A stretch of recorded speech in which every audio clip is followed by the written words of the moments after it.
Yoo Sangah and Kim Dokja used to be worlds apart, even though they worked for the same company and were hired at the same year. Sangah is a kind, intelligent, and beautiful career woman. She is the type who grabs people's attention, while Dokja is somewhat like her opposite. He's pretty much just an average guy who almost nobody bothers with. If Sangah is the type who is often under the spotlight, Dokja is the one who just keeps to himself in the shadows. But despite their differences, Sangah acknowledges Dokja's existence even though he almost had no presence. Putting aside Dokja's colleagues in the QA team, she is one of the few people, if not the only one, who talks with him. She communicates with him on every opportunity she gets, even on as simple as a greeting. They have very few similarities, but we can see her efforts in trying to connect with him. She successfully managed to find a common interest with Dokja in their love for novels. I think her taste in novels is quite interesting. Too bad, Dokja's embarrassed about his obsession on TWSA. He could have recruited Sangah as a new fan. If only he shared it with her. I'm pretty sure that the reason why she didn't push him to tell her more about it is just because she had noticed that it was making him kinda uncomfortable, not that she had actually lost interest. Although Dokja is not the type who feels comfortable in socializing with other people, he doesn't reject nor ignore Sangah when she approaches him. Awkward is the best word that describes his moments with people whom he feels are too different from him. He's not very good at starting or continuing conversations.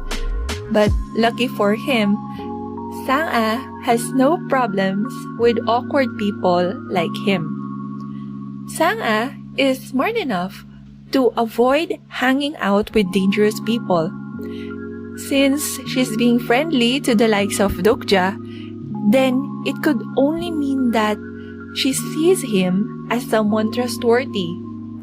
Actually, I think she already considered Dokja as a friend, despite their minimal interactions. With that, even if the scenarios didn't happen, they could have been close friends at least, if only they were given the opportunity. But unfortunately for them, that opportunity only came when the scenarios in TWSA became reality. Sangah was very afraid when a murder occurred during the first scenario. She holds on to Dokja for support. Even if Dokja hadn't been calm in that situation, she would still have held him like that. Her reaction is natural, and this scene doesn't necessarily have to be seen as something romantic. What's extraordinary about Sangah was that despite her fears, she is still the type who would help people in danger. She is aware that helping others could get herself killed, but she is the type to do heroic stuff regardless of the situation. She managed to try to do something that even a soldier like Hyun Song didn't have the guts to do. But, like what Dokja had said, even though she could be a heroine on any genre, she couldn't change the course of the story since she isn't the protagonist in their current world. She could have been killed if Dokja hadn't stopped her. But then again, who knows? Maybe she could have saved the old lady if only Dokja had let her. She's a persuasive and smart girl after all. she might have survived somehow, even without the advantage of knowing the events in the novel like Dokja has. She might have even done more if Dokja didn't have such overpowered skills. She had that much potential. However, since Sangah is not exactly a fighter, I noticed some readers had become disappointed with her, especially when Heroine showed up. I suppose it's unavoidable to compare the two. Heroine is even the cool and strong type that makes most people tend to admire her more, including Jihae. But the readers aren't the only ones who felt that way toward Sangah, since Sangah herself thinks the same. She had been comparing herself to Heroine and Hyun Sung, and she can't help but belittle herself against those two. That makes her so sad and lose confidence. And that's coming from the girl who was full of confidence before the first scenario happened. She's not mistaken about Hyun Sung and Heroine being stronger than her though. I mean, physically. Her strength lies elsewhere, and Dokja knows that. Dokja even reminded her that not everyone is good at the same thing. In fact, Dokja had never thought of her as weak or useless. He doesn't even like it when Sangah thinks that way about herself, and he is frank to her about it. After all, he doesn't run out of praises for her, and he says that both verbally and in his thoughts. And he had been that way with her since the beginning. He finds it admirable that she was studying another language in her free time. That skill of hers had become useful in this scene. He also wouldn't have known what was the box for if it weren't for her ability. Dokja might be quite knowledgeable on historical stuff because of the novels he had read, but that doesn't beat someone who actually had certification for it. He knows she will be very helpful on the mission at the National Museum. Thanks to her, they get to power up in a nearby temple, get historical artifacts very fast, and she managed to persuade a historical constellation to help them out. Not only was her academic knowledge very useful, but she also managed to apply even her presentation skills from work.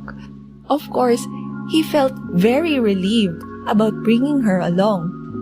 Dokja is always amazed with how smart she is, so it makes him very puzzled when she does something that doesn't seem, well, smart. On this scene, wherein Dokja's body was clearly being under someone else's control, he doesn't get why the smart Sangah isn't trying to get away from him. He later thought that she might have just been frozen out of surprise. But well, to his surprise, she's actually using a skill during that moment. The selfless types usually don't care about what happens to themselves since there's no way they can abandon those they care about, no matter the danger. But fortunately, Sangah is smart enough to think of a way to not abandon Dokja and protect herself at the same time. And she thought of that during that short interval. She's so quick. I can't help but be proud of her. Even Dokja's very impressed with what she did. It's not mentioned in the webtoon, but he actually even asked her to do the same if ever he starts acting strange again in the future. Wait, that's like giving her permission to tie him up, which sounds kinda wrong. Anyway, although Dokja was serious when he complimented her, Sangah was still very embarrassed about what she had done. Too bad it's not shown in the webtoon, but in the novel, Dokja mentioned that Sangah's face was completely red when this scene happened. Oh well. But unlike in the novel, Gilyoung is nearby during this scene in the webtoon, so I'm not complaining. Gilyoung's appearance is sort of like the combination of Dokja and Sangah, so it's not difficult to imagine them as a family, as in Dokja's the father, Sangah's the mother, and Gilyoung's their child. Dokja protecting Sangah and Gilyoung is like a father protecting his family.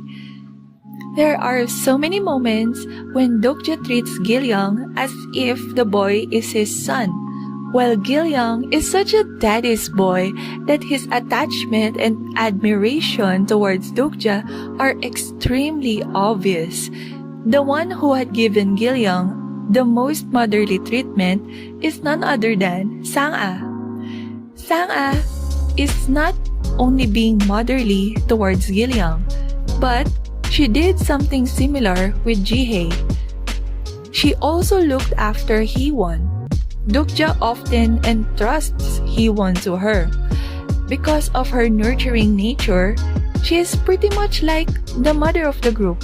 Of course, there had also been moments when she took care of Dokja. This moment when she places a blanket over a sleeping Dokja is among my favorites. She's definitely going to be the nurse if Dokja gets sick. Anyway, it's clear that she cares about him a lot. We see her have this expression and screaming his name when he is in danger. We also see this relieved look on her face when she confirms Dokja's safety. Oh, she looks very happy when being reunited with Dokja. You can tell how much she worried for him when they're apart.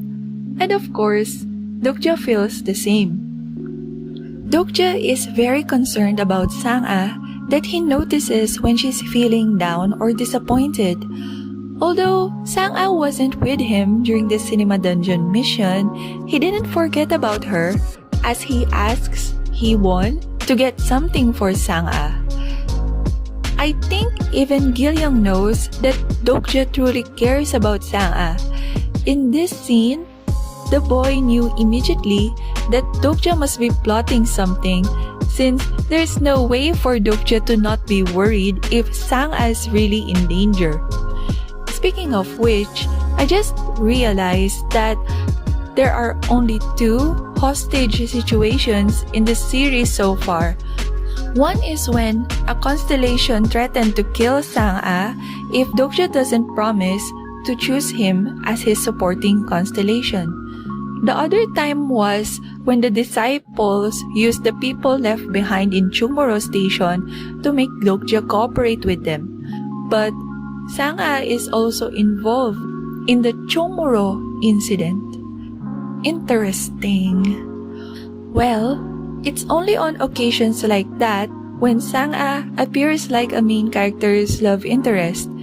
There are many other potential Kim Dokja love interests in the series, but Sangah is usually the first candidate whom other characters suspect for Dokja to have a romantic relationship with. You'll see more of what I mean in the later chapters. But unlike her many counterparts in other series, Sangah is no damsel in distress. But sadly, there are times that even Dokja himself somewhat underestimates her. In the novel, Dokja mentioned that he originally planned to bring someone else instead of Sangah on the National Museum mission, but he had no choice because they lacked time.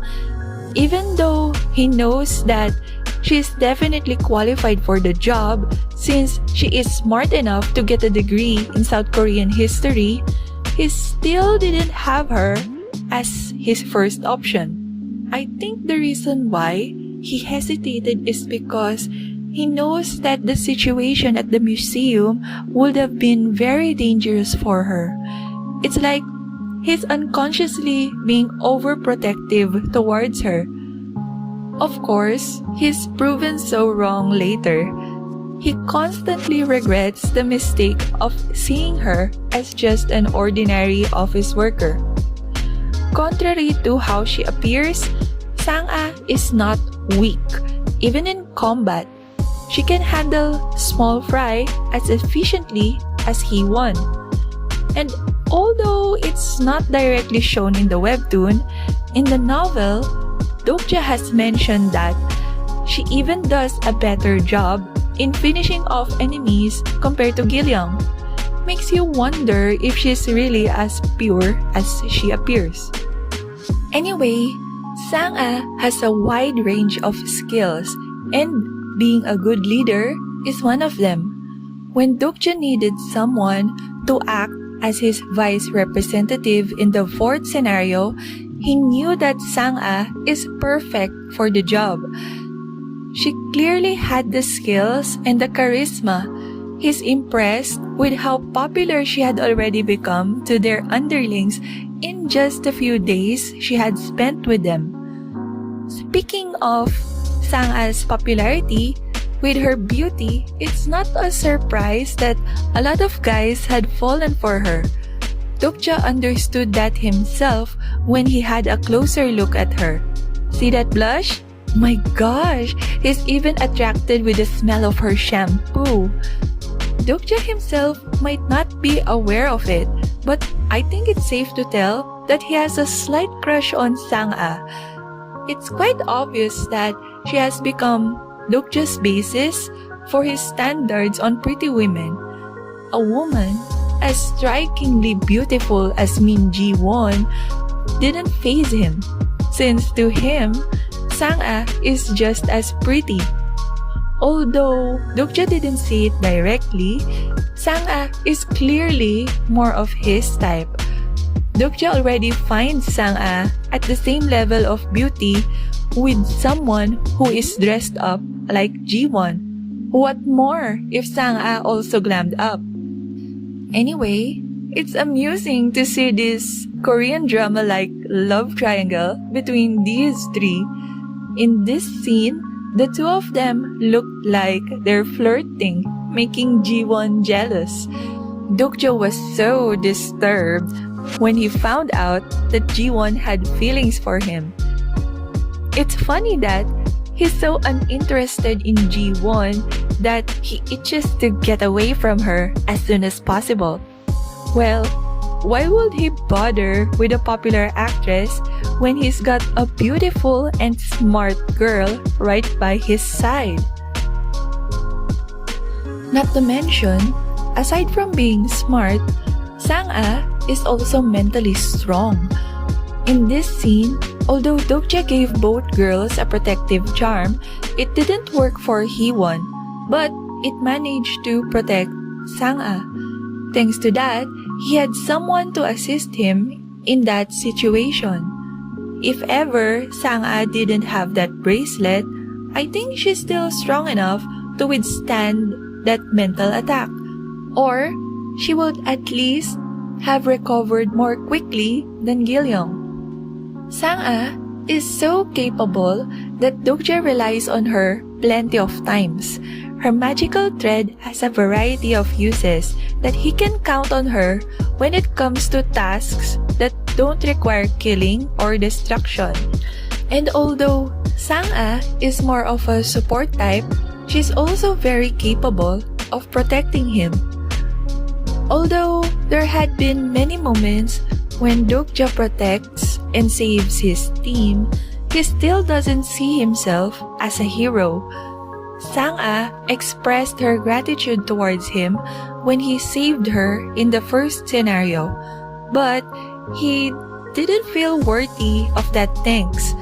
I think he's just not proud that he didn't manage to save as much people as he wanted. He even apologized to Sangah for it, as if it was something he was supposed to do for her sake.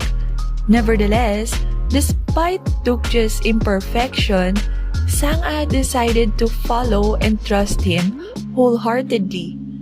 She believes in him no matter how crazy or suspicious his actions are, It's not that Sangah is easily manipulated, nor does she blindly trust Dokja. She is still careful and seals her mouth when she has to, of course. Even Dokja appreciates it when she does that. Anyway, although Sangah is such an amazing person, the person she looks up to is none other than Dokja. She had admired him even before the scenarios began. She listens to his advice and she takes his words seriously and to heart, that she even noted it down on her phone, which Dokja finds quite strange. Well, that just shows how much she respects him. By the way, they're also very polite towards one another, which can also be seen on the way they address each other in the Korean version. Their relationship can be perceived in many ways. Whether it's romantic or platonic, there's no denying that they genuinely care about one another. After all, since before everything happened, there's already some connection between these two. And like what I had mentioned around the beginning of the video, the two of them could have become very close much earlier, if only given the opportunity. Dokja might have only become a protagonist in a fantasy setting, while Sangah might only have become a protagonist in real life. They both play significant roles to each other's lives in both genres. In other words, from what I see, they're both the hero and the heroine type regardless of genre. They are each other's savior. Dokja saving Sangah's life in a ruined world, while Sangah is slowly but surely saving Dokja from oblivion in the real world. In both worlds, Dokja, who doesn't value himself, had become fortunate to meet someone like Sangah, who reaches out to him, tries to understand him, and treasures him dearly. Anyway, there are more moments between the two, in the later chapters of course, since I also see them as a husband-wife pair when, around the kids, they have so many family moments too, which can be covered in another video. Well, Dokja also has plenty of moments with other characters. I've been trying to create a video for each. So, if you want to be up to date on the latest ORV videos from this channel, then I suggest that you click the subscribe button. And of course, if you want more videos like this, I would appreciate likes, shares, and comments. Thanks!